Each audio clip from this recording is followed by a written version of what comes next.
was celebrating a huge economic win. But then, almost overnight, the story completely flipped to one of shock and confusion. So what on earth happened? Let's get into it and uncover the truth behind the headlines. I mean, seriously, just 3 months ago, it was a massive deal. India had overtaken Japan, becoming the world's fourth largest economy. It was a moment of real national pride. But then, bam, new reports drop and suddenly India has actually slipped down the ladder. How is that even possible? Well, let's find out. So where did this bombshell news come from? It came from the International Monetary Fund. You know, the IMF. They're one of the big global institutions that keep score of all the world's economies. Their latest report is what sparked all this debate. So let's dig in and see what it's really saying. Okay, here's the chart that caused all the commotion. The US and China, no surprise, are still way up at the top. But if you look down the list, the United Kingdom is suddenly back in the number 5 spot, which pushes India down to number 6. Yep, the UK, the very country India had just passed, has now jumped back ahead. Now, at first glance, a $110 billion gap sounds like a ton of money, right? That's over 10 lakh crore rupees. But in the grand scheme of things, when we're talking about multi-trillion-dollar economies, it's actually a pretty thin margin. It's a gap that can change hands pretty quickly. So this brings us to the most important question of all. Did this happen because India's economy just slammed on the brakes? Did the growth engine just stop?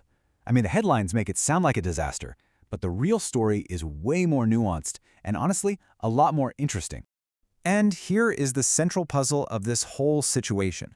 Despite falling a spot in the rankings, India is in fact still the fastest growing major economy on the entire planet. So this isn't a story about a failing economy. It's a story about how we count the numbers. So, if we're growing so fast, how in the world could the ranking possibly drop? Well, the answer isn't really about what's happening inside India. It's about what's happening outside, specifically with the relationship between the Indian Rupee and the big boss of global currency, the US dollar. This whole shuffle comes down to a tricky little thing called the valuation effect. To get this, we have to quickly understand how these rankings even work. The IMF uses something called nominal GDP. It's pretty straightforward, really. They add up the value of everything a country produces in its own currency, so for India, that's in rupees. But then, to compare apples to apples with other countries, they convert that giant number into US dollars. And that final step, the conversion, that's the key.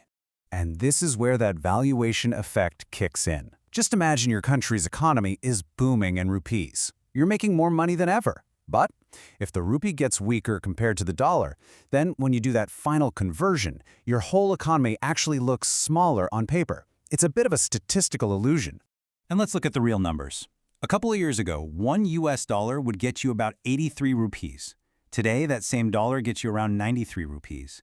That's a pretty significant drop for the rupee, about 10 or 11%. So even though India is earning way more rupees, each one of those rupees is worth less when you measure it in dollars.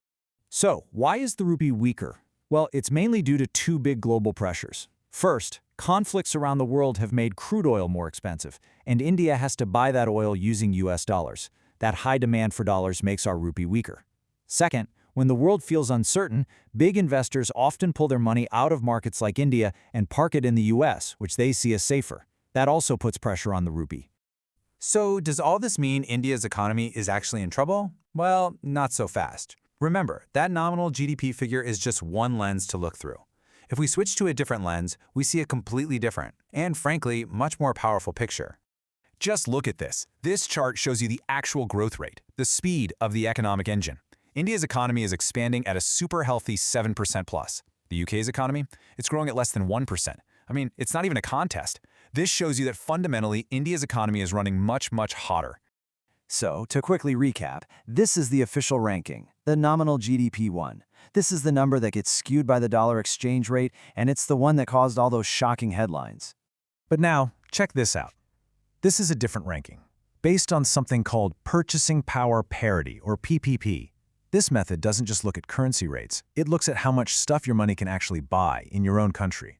And by this measure, which many say is a truer reflection of economic size, India isn't sixth, it's the third largest economy in the world, right behind China and the USA. That shows you the real scale of India's internal market. Okay, I know these are all huge, abstract numbers. Trillions of dollars, exchange rates. Who cares, right? Well, what does a weaker rupee actually mean for your daily life? Let's bring this down from the global stage and connect it right to your wallet. It's basically a chain reaction. A weaker rupee means things we import, like fuel, get more expensive. When fuel costs more, transportation costs for everything, from your vegetables to your new phone, go up. And eventually, that means higher prices for you and me at the checkout counter. That's inflation in a nutshell. Let's use a super clear example to see how this works. Imagine a student from India studying in America. Let's say their tuition fee for the year is $50,000. Now, back when the exchange rate was, say, 84 rupees to the dollar, that fee would have cost their family 42 lakh rupees. A huge amount, but that's the number.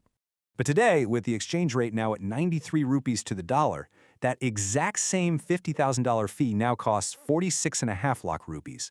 That's an extra 4.5 lakh rupees a year. Gone, just because of the currency shift.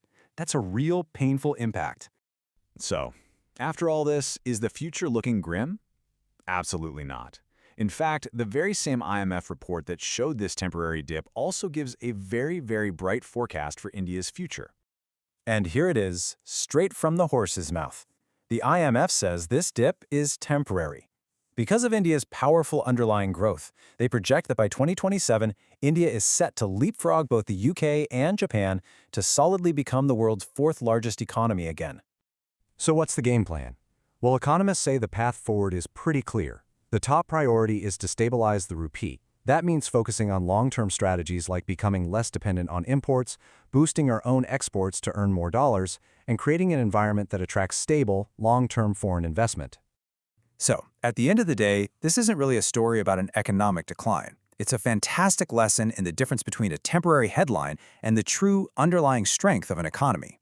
But it does leave us with a big question. What's your idea to help build an even more resilient and stronger Indian economy?